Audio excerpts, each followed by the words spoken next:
Itu ya, saya coba bilang rasakan akibatnya. Saya bilang gitu. Kalau udah saya kasih tahu sejak awal kesalahannya sendiri. Lah aku admine. Tapi mangkal itu percuma. Saya sendiri sudah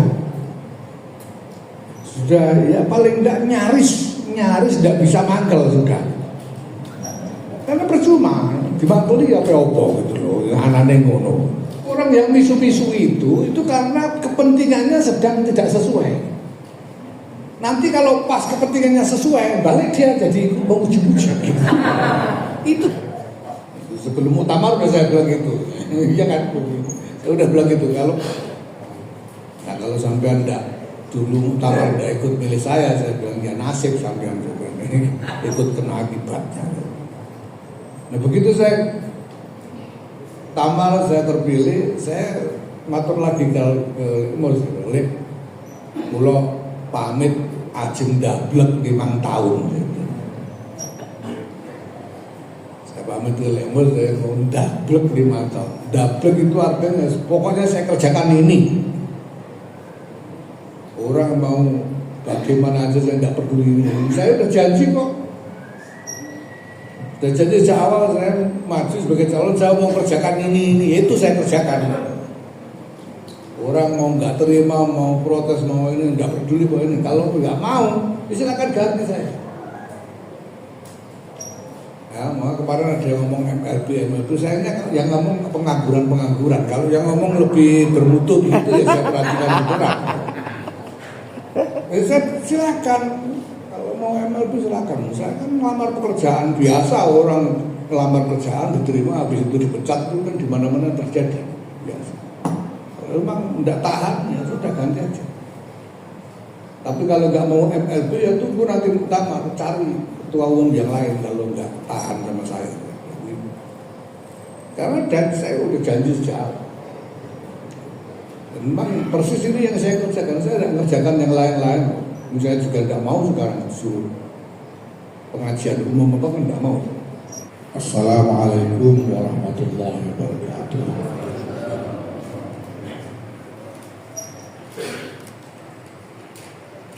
Alhamdulillah, syukurillah, salatu wassalamu ala rasulillah sayyidina Maulana Muhammad ibn Abdullah wa ala alihi wa sahbihi wa ala Amaban, para kiai, para alumni yang saya hormati, alhamdulillah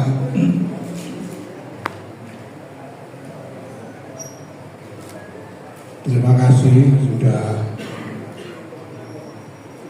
datang dan hadir dalam rangkaian haul masyayikh ini, sehingga ikut menyuarakan kegiatan-kegiatan di dalam haul masyayikh ini.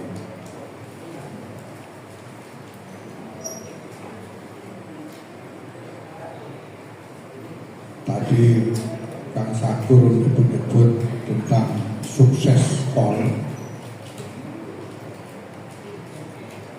Sebetulnya kalau sukses sebagai kegiatan rame, mendapatkan perhatian masyarakat dan lain sebagainya,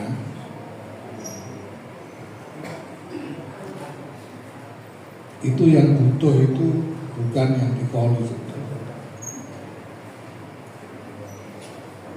Dan mungkin alumni juga nggak terlalu butuh. Yang butuh ya gus-gusnya ini supaya tetap dianggap sebagai keturunan orang-orang besar. Jika semakin ramai kolnya, gusnya menjadi semakin besar. Yang butuh itu gus-gusnya. Dan memang kol itu kelanjutan dari kebutuhan orang NU untuk melakukan bahasa Jawa ini konsolidasi pengajian-pengajian umum, pertemuan-pertemuan umum seperti biasa kita lihat ini sebetulnya mulainya belum lama. Ini baru mulai sejak NU menjadi partai politik tahun 52 sampai pemilu 55. Sebelumnya itu yang ada ya majelis taklim kecil keliling di antara jamaah-jamaah kecil untuk mengajarkan ya segi-segi peribadatan kepada jamaah itu terjadi. Pidato yang membangkitkan semangat, yang menggelegar dan sebagainya, tadinya nggak ada. Dulu itu sebelum Bakung kayak Bisri Mustafa menjadi bupati, itu yang lebih dulu ngajar ngaji keliling itu Baki Nyai Marufah Bisri, ya. Jadi ada kelompok-kelompok muslimat yang minta diajar, dan bayi yang ngajar keliling, ya ngajar kesolatan, ngajar ngaji tuntan dan sebagainya itu bayi. Bakung itu ngaji ya di pondok begini. Baru ketika NU menjadi partai politik, nah entah bagaimana Kiai Wahab Mahmudullah ini lalu memerintahkan Mbah Bisri untuk jadi jurkam. Mbah Bisri itu sebelum jadi mubalek itu jadi jurkam dulu, jurkam partai NU itu. Makanya Mbah Bisri itu harus belajar serius, memperhatikan pidatonya Bung Karno, memperhatikan pidatonya Ki Agus Salim, orator besar waktu itu. Bahkan memperhatikan dagelan-dagelannya Basio misalnya. Itu untuk bahan menjadi jurkam. Nah, jadi Mbah Bisri bisa pidato begitu itu bukan gawan bayi itu latihan betul, belajar dan pelatihan. Nah, ini kemudian dianggap berhasil menjadi cara untuk mengkonsolidasikan jamaah ini. Nah, ketika jamaah berkumpul, kemudian mendengarkan seruan-seruan dari yang memberi ceramah, ya. Ini kemudian ada tumbuh rasa kebersamaan, tumbuh kesadaran mengenai masalah yang harus diperhatikan bersama, disampaikan oleh penceramah tadi, dan seterusnya. Itu namanya konsolidasi. Dan nyatanya kemudian persis NU berkembang karena ini. Ya, tadinya itu kan orang melihat NU ini sebagai organisasinya para kiai-kiai besar.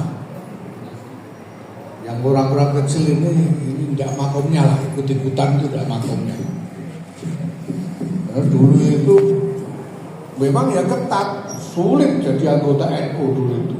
Kalau bukan orang alim yang muktabar benar, tidak diterima. Saya punya riwayat dari orang-orang terdahulu yang walaupun sudah alim belum bisa jadi anggota NU karena belum diakui oleh kiai-kiai yang lain. Itu ada begitu. Jadi kayak saya yang kelas kayak saya itu Surabaya belas, jadi anggota NU nggak mungkin bisa diterima. Potongan-potongan kulit sampean ini nggak ada ya. Waktu itu, orang itu ini organisasinya kiai-kiai sekelas Kiai Hasyim Asy'ari, Kiai Wahab Rasulullah, Kiai Musi Samsuri, Kiai Maksum Lasem, Kiai Udori, Magelang, Kiai Fakih, Mas Kumambang, Kiai sekelas itu yang jadi anggota itu. Rembang sini ya selain Kiai Maksum ya minimal Kiai Bisri Mustafa itu kelas minimal. Masih anggota junior sekali, belum bisa jadi anggota yang aktif beneran itu belum bisa. Sehingga orang-orang kayak kita ini waktu itu ya cuma bisa melihat dari jauh saja, penting ikut ngaji kiainya. Tapi begitu menjadi partai politik, orang ikut kampanye. Buat kampanye dulu istilahnya itu rapat akbar. Semua orang menjadi ikut bangkit semangatnya, merasa menjadi satu bersama-sama, sama-sama santri yang Kiai Bisri, sama-sama santri yang Kiai Maksum, bersatu semuanya. Sehingga NU yang tadinya itu sebetulnya merupakan identitas, merupakan atribut, merupakan haknya para kiai-kiai. Ini orang-orang awam pun jadi merasa ikut punya. Saya juga NU itu.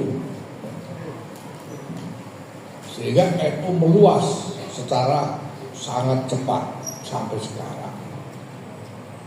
Nah, karena melihat bahwa ini efektif, maka lalu di luar kebutuhan politik itu dikembangkan, semuanya dibikin rapat akbar. Muldan rapat akbar, Jepang rapat akbar, Muharraman rapat akbar, terus semua dibikin. Lalu belakangan hall juga dibuatkan rapat akbar. Ya, kalau sampai tanya orang-orang tua itu sebelum tahun 50-an, bahkan sebelum tahun 60-an mungkin, sebetulnya tidak banyak hall pakai pengajian umum begini. Itu tidak banyak hall, ya paling ya tahlilan di rumah kayaknya gitu aja. Baru belakangan wah ini efektif, akhirnya dibuatkan apa? Lama-lama gus-gusnya itu jadi sadar, wah ternyata bermanfaat kalau pakai besar-besaran begini. Karena lalu semakin besar hallnya itu, gusnya itu menjadi semakin gitu ya, semakin kelihatan gede lah gitu, kelihatan gitu.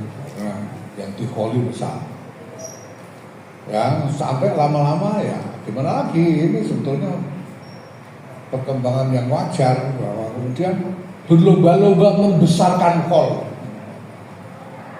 sampai kemudian dipakai macam-macam, termasuk dipakai untuk talar-menalar politik. Karena kalau hall pas ada pil-pil begini nih, wah ini bisa ditawarkan kepada calon-calon, gimana kalau pidato di hall saya, nah, itu lumayan hasilnya. Ini terjadi sekarang di mana-mana. Jadi kalau soal sukses membesarkan acara hall itu yang paling untung gus-gusnya. Bukan alumninya, bukan siapa-siapa. Nah tapi jelas kita memang butuh sukses yang sejati dari hall semacam. Nah menurut saya sukses yang sejati itu adalah apabila kegiatan hall semacam ini itu pertama bisa menjadi kesempatan untuk para alumni ini saling ketemu, saling bertukar cerita, dan saling belajar lagi satu sama lain. Kalau dulu hidup bareng tunggal bantal di butaan dan sebagainya, ya. Nah sekarang sudah pulang masing-masing, sudah punya tempat sendiri-sendiri di tengah-tengah masyarakat, bisa saling bertukar cerita dan berbagi pengalaman, saling mengajari satu sama lain. Kadang-kadang kan nasib orang ya kita nggak tahu. Ketok ning pondok biyen kalahan, terus saiki malah dadi luwih moncer timbang sing menangan gitu. Itu ada begitu itu. Nah dengan kesempatan itu, nah mungkin nanti dia saling mempererat hubungan, bisa saling bantu. Kalau punya kepentingan apa, kira-kira temannya bisa bantu, bisa saling bantu dan seterusnya. Itu menurut saya sukses yang menjadi kebutuhan alumni yang pertama. Nah ada sukses lain yang lebih mendasar, lebih penting lagi sebenarnya, yaitu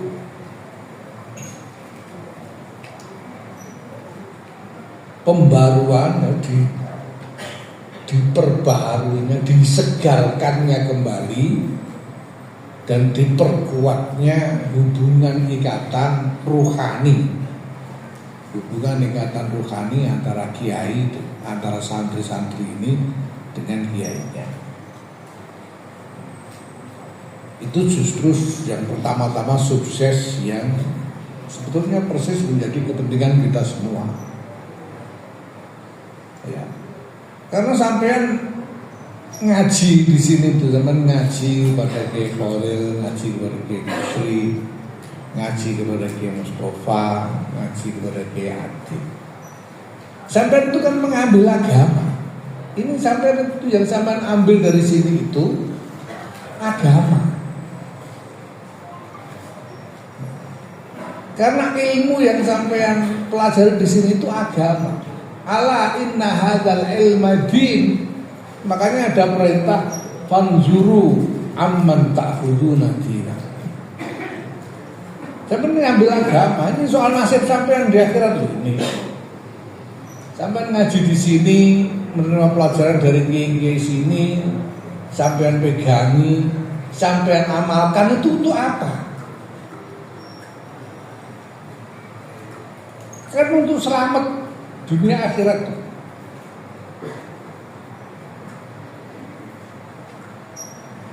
Nah itu artinya ya sampean mempertaruhkan nasib dunia akhirat sampean kepada kiai-kiai tempat sampean belajar itu.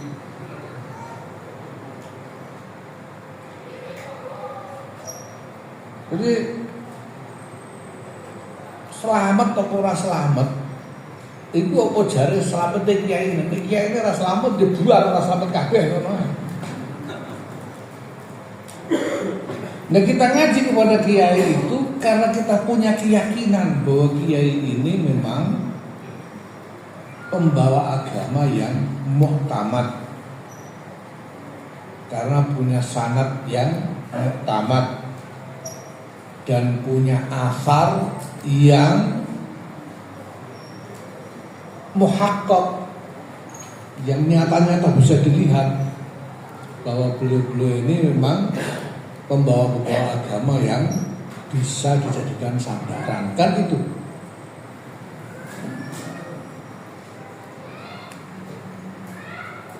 Nah,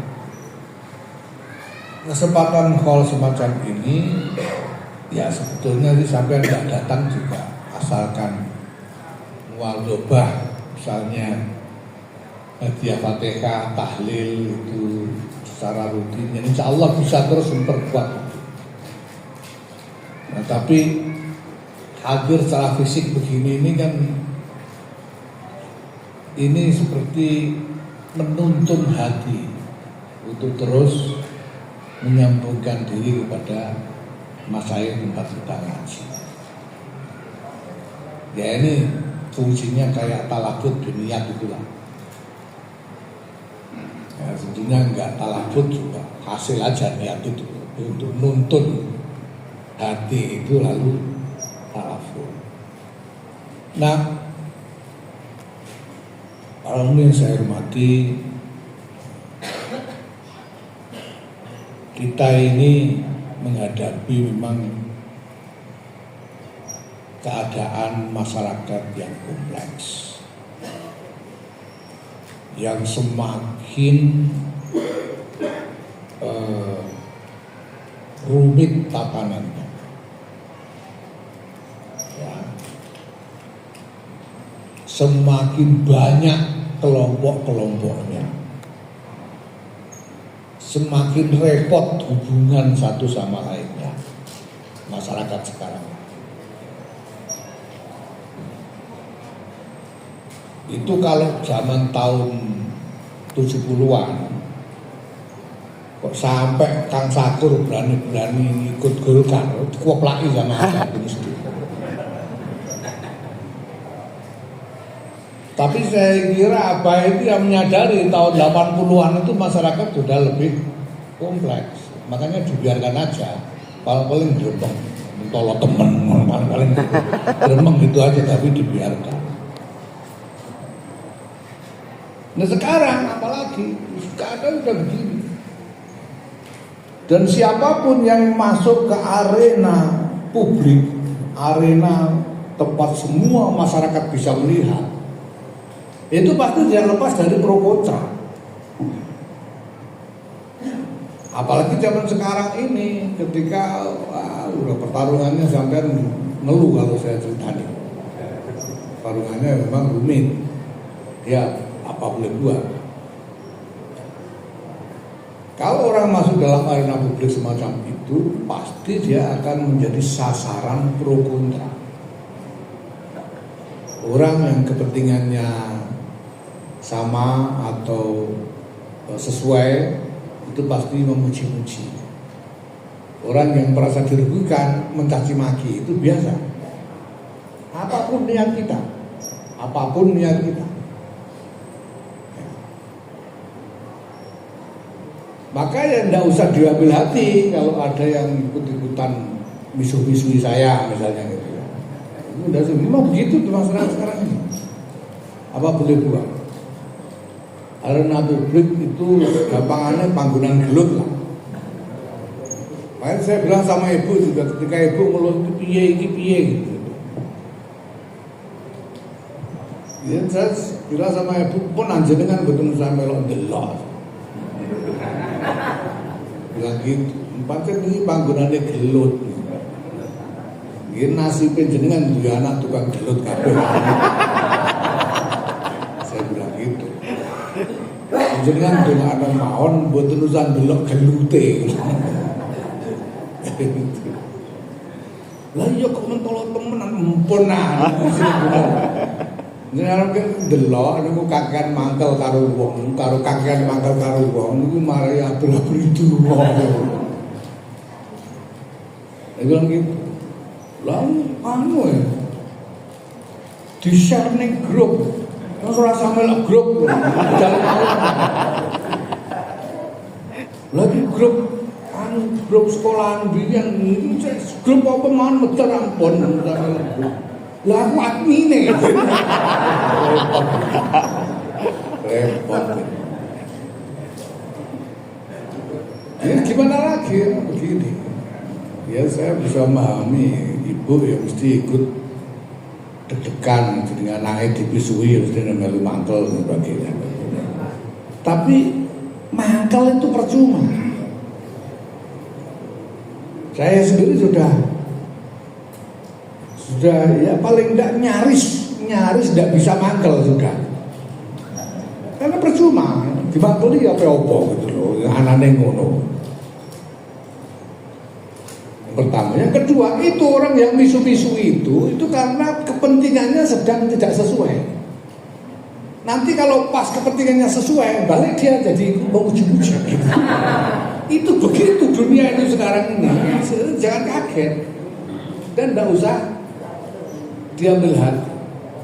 Terus saya sudah menyadari sejak awal ketika saya akhirnya, saya sebelum nyalon ketua umum saya pamit sama Pak Muslik, kula maju calon ketua umum lah. Lah niatmu apa? Ini kalau niati ngelamar pendamelan. Kalau niati ngelamar pendamelan, ini kalau jelas kalau cabang-cabang pekerjaannya ini. Jadi saya maju jadi ketua umum PBNU itu, jadi calon ketua umum itu, saya bilang ke cabang-cabang, saya ngelamar kalau boleh sampai mau terima, saya ngelamar jadi ketua umum untuk mengerjakan pekerjaan ini. Saya sebutkan pekerjaannya. Kang Sapur ingat itu kan? Saya pernah datang dia waktu saya kampanye ketua umum itu. Jelas kan? Saya ngelamar pekerjaannya ini. Itu saya sampaikan. Dan saya sudah kasih disclaimer. Saya kasih peringatan awal. Nah nanti kalau sampai milih saya dan saya jadi ketua umum beneran cabang-cabang ini cabang-cabang ini nanti akan tambah capek, tambah pusing. Saya bilang gitu.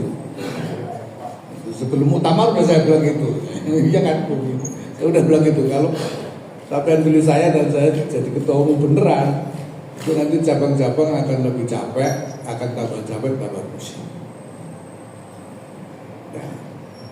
Nah, sekarang kalau ada cabang ngeluh, gimana ini sekarang kok? Jadi perusahaan kok repot, banyak urusannya begini-begitu. Saya coba bilang rasakan akibatnya. Saya bilang gitu. Kalau sudah saya kasih tahu sejak awal kesalahannya sendiri. Nah kalau sampai Anda dulu muktamar tidak ikut milih saya bilang ya nasib sampai Anda ikut kena akibatnya. Nah begitu saya tamar, saya terpilih, saya ngatur lagi kalau oleh mula pamit ajeng dablek 5 tahun. Saya pamit lemur, saya mau dablek 5 tahun. Dablek itu artinya pokoknya saya kerjakan ini. Orang mau bagaimana aja saya tidak peduli. Saya udah janji kok. Dan janji sejak awal saya maju sebagai calon, saya mau kerjakan ini, itu saya kerjakan. Orang mau nggak terima, mau protes, mau ini, nggak peduli bahwa ini. Kalau nggak mau, silakan ganti saya. Ya, maka kemarin ada yang ngomong MLB, saya ini yang ngomong pengangguran. Kalau yang ngomong lebih bermutu gitu ya saya perhatikan benar. Saya silakan, kalau mau MLB silakan. Saya kan melamar pekerjaan biasa, orang melamar kerjaan diterima, habis itu dipecat itu kan di mana-mana terjadi biasa. Kalau memang tidak tahan ya sudah ganti aja. Tapi kalau nggak mau MLB ya tunggu nanti muktamar, cari ketua umum yang lain kalau nggak tahan sama saya. Karena saya udah janji sejak awal. Memang persis ini yang saya kerjakan, saya tidak mengerjakan yang lain-lain. Saya juga tidak mau sekarang suruh pengajian umum apa kan tidak mau. Tidak, kalau janji saya mau kerjakan ini. Makanya tidak usah kan bikin pengajian umum undang saya, tidak akan saya mau. Nah, sekarang pekerjaan saya ini khusus. Sekarang saya bilang ke cabang-cabang ini waktunya saya memenuhi janji untuk membuat cabang-cabang lebih capek, lebih pusing gitu. Karena itu memang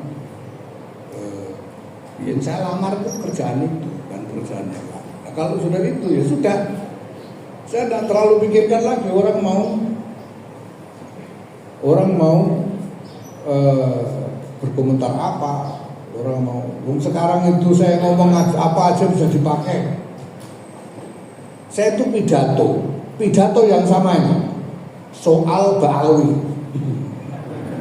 Pidato soal Ba'alwi ini pidato yang sama ini di tempat yang ini itu pidato yang sama. Itu bisa dipotong, dipakai oleh yang anti Ba'alwi untuk menyerang Ba'alwi. Dan pidato yang sama itu dipotong oleh yang pro Ba'alwi untuk menyerang yang anti. Itu bisa. Mainnya itu udah gitu sekarang. Jadi percuma dipikirin teman-teman itu. Nah, ini keadaan kita sekarang. Pada teman-teman para alumni ini, ya saya ingin berbagi aja kenyataan ini. supaya yang masuk ke arena publik ini, arena kepemimpinan masyarakat. Ini yang sampai hadapi. Siapa mau jadi mubalek, mau jadi pengurus NU, mau jadi apa itu, ini nanti yang akan sampai hadapi. Kalau sampai mubalek yang ngomong nadanya begini, wah, sampai nanti akan dipuja-puja, luar biasa, hebat pernyataan Kiai Syakur tegas, nanti alangkah tawaduknya, gitu. Itu kalau yang cocok. Kalau yang nggak cocok dimaki-maki, Kiai kurang kerjaan, seterusnya. Itu begitu. Lihat itu di internet itu isinya begitu. Itu resiko ketika kita masuk ke arena publik. Nah, kalau sampean tidak sedang meniti jalan menjadi politisi, tidak perlu dipikir. Kalau sampean tidak sedang mengincar jabatan politik, ya, begitu itu tidak usah dipikir. Nah, kecuali kalau sampean mengincar jabatan politik, nah ini penting dipikir. Karena sekarang apa-apa coblosan toh, rating, elektabilitas. Nah ini perlu dipikir. Sampean harus punya pasukan yang bisa mempengaruhi orang banyak supaya positif pada sampean. Itu kalau politik. Ada enggak ini politisi? Ya. Itu gitu, kayak Anies itu sekarang penting dia berusaha menggalang supaya orang-orang bersikap positif karena dia butuh coblosannya itu. Ya. Nah kalau sampai tidak sedang mengincar jabatan politik seperti itu, ya tidak usah dipikir. Kayak saya tidak usah pikir. Urusan saya dengan 548 cabang plus 38 PW udah.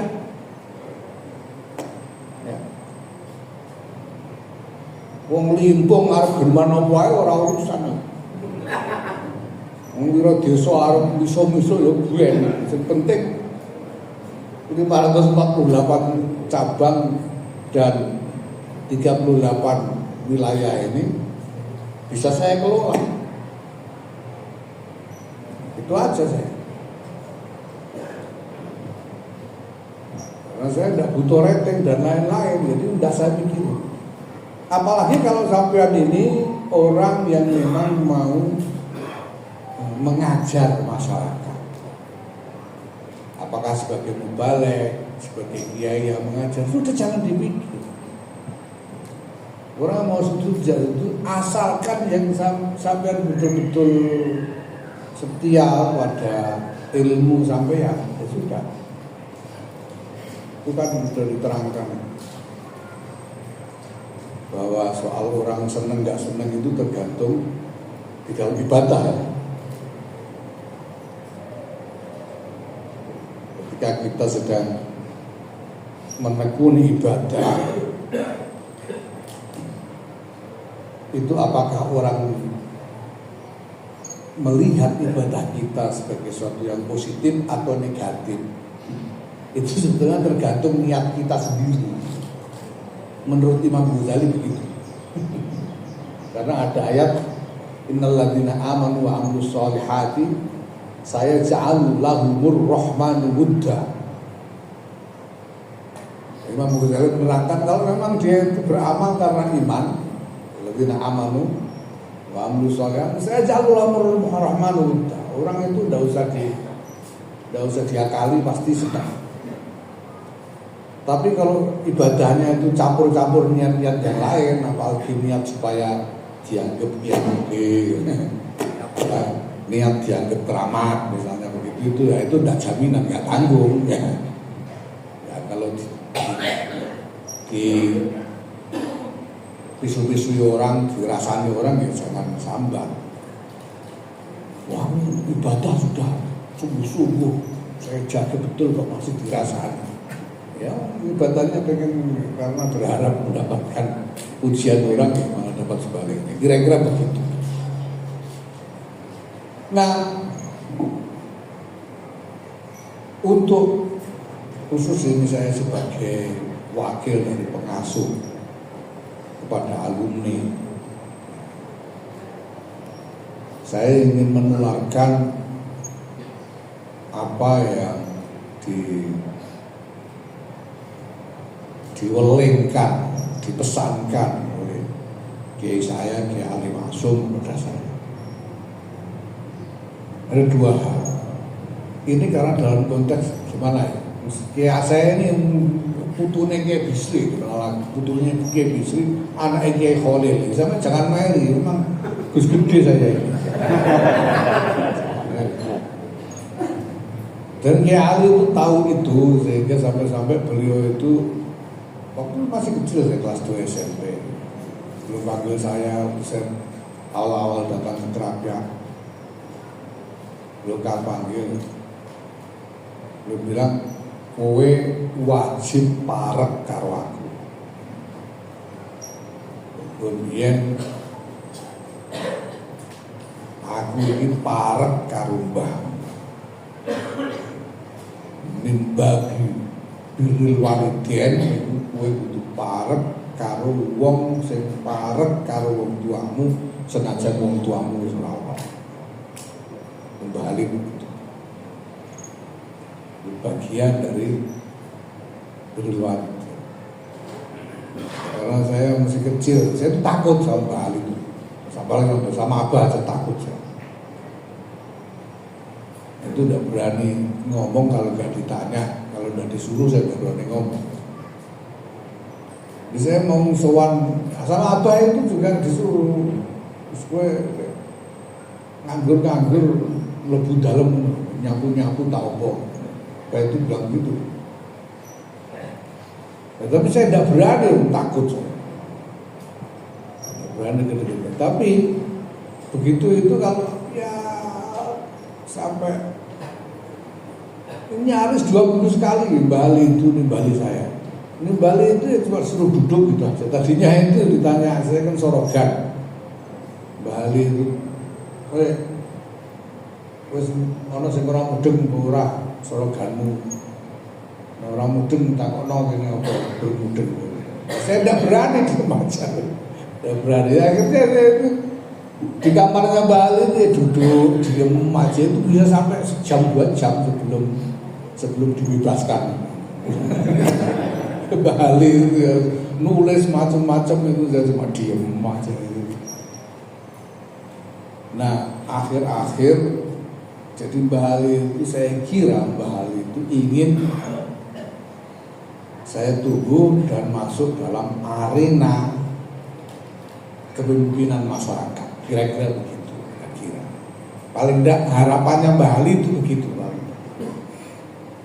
Kenapa? Ya karena gimana Gusnya, Gus Gede, anaknya Khalil Bisri, cucunya Bisri Mustafa kan gitu, kira-kira kan. Maka Mbak Ali itu pesan penting. Yang pertama, jangan berani-berani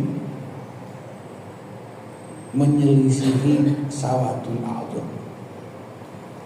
Maksud sawadul a'dham itu sawadul a'dham minal ulama. Jangan menyelisihi sawadul a'dham minal ulama.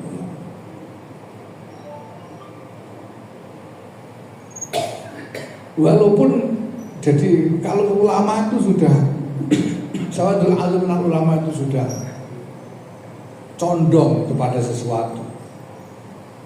Ya, itu sampean setuju, gak setuju, seneng, gak seneng, jangan dilawan. Ikut aja. Karena sawadul a'dham itu bahaya. Sawadul a'dham itu malanti.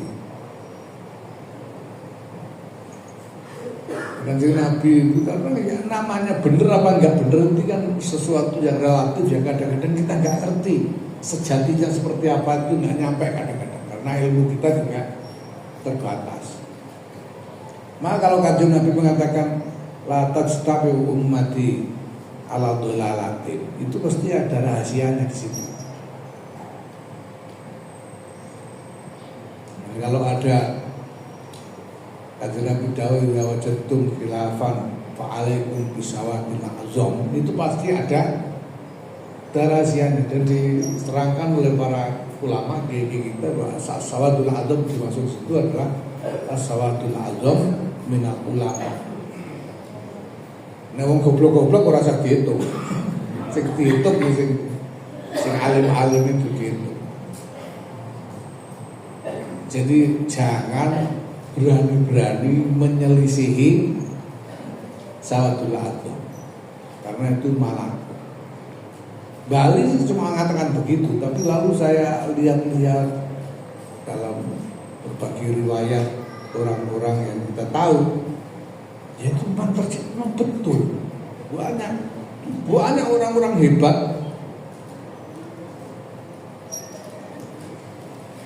yang luar biasa, tapi kualat kepada sawadul azam. Itu banyak terjadi dalam sejarah. Nah, itu satu. Sebelum saya jelaskan akibatnya. Saya sebutkan yang kedua dulu, yang kedua. Jangan jauh-jauh dari NU. Ini linknya. Jangan jauh-jauh dari, walaupun bukan pengurus, walaupun tidak jadi pengurus, jangan jauh-jauh dari NU. Yang dimaksud di sini ya Jam'iyah Nahdlatul Ulama. Jam'iyah itu wujud yang paling terlihat ya pengurusnya.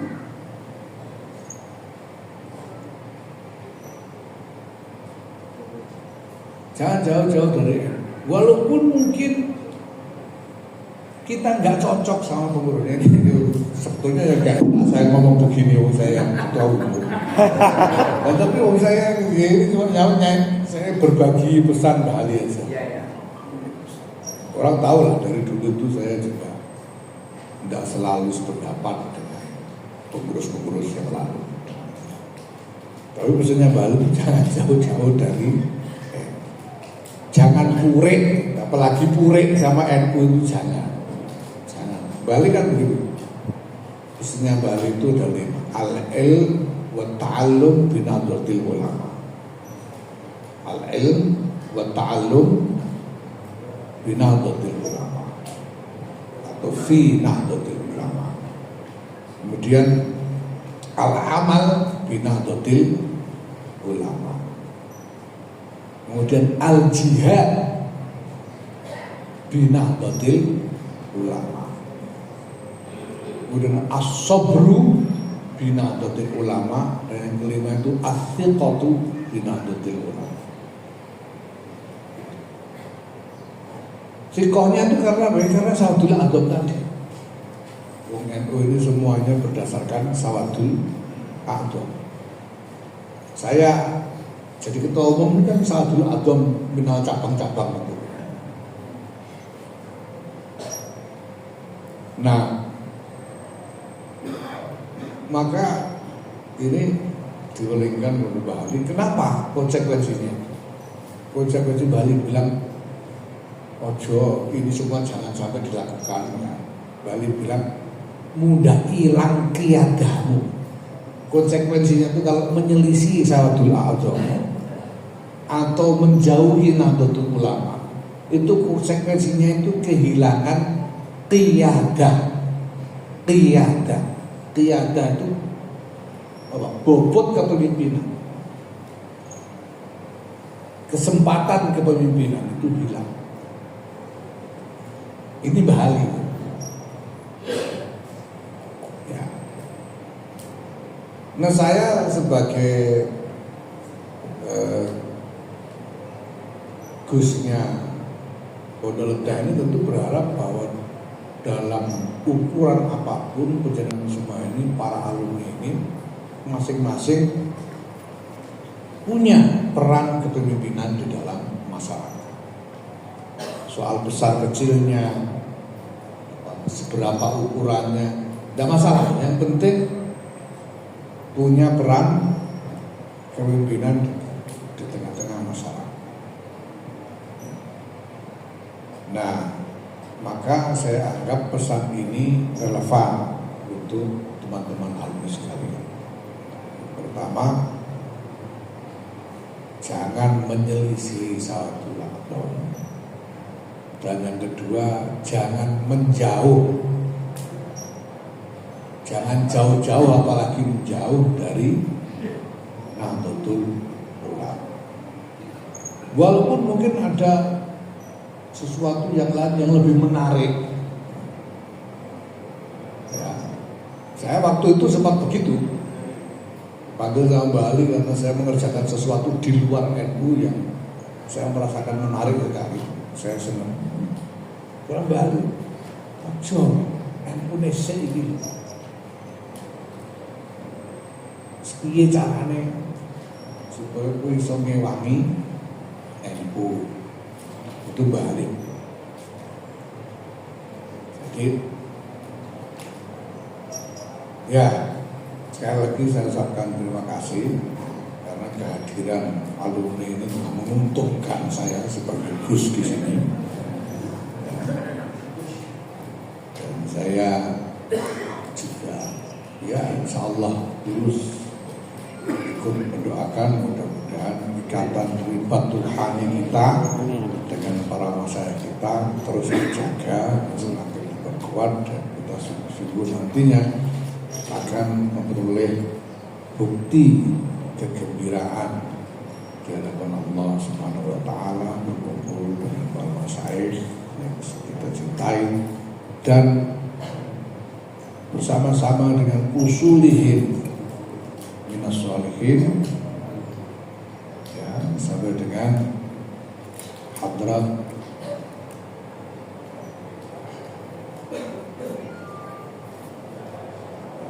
Sayyidina Rasulullah Muhammad sallallahu alaihi wasallam. Wallahu muwaffiq ila aqwamit thariq. Assalamualaikum.